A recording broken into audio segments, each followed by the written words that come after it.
ألف مبروك تأهل منتخب مصر للدور قبل النهائي من كأس الأفريقية. مصر هتقابل السنغال بعد 4 أيام من النهاردة، واللي هيكسب هيقابل في النهائي اللي هيفوز من ماتش المغرب ونيجيريا.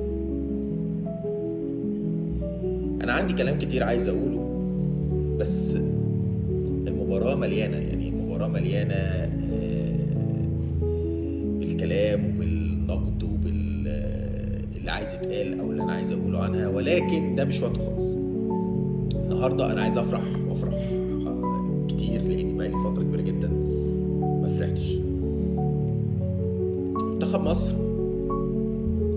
امبارح قدام كوتيفوار اللي بتعتبر منتخب مصر عقدتها التاريخيه، قدم ملحمه كبيره جدا من اول لاعب لاخر لاعب، حتى البدلاء اللي نزلوا في اخر دقيقه كان ليهم دور معنوي اكتر من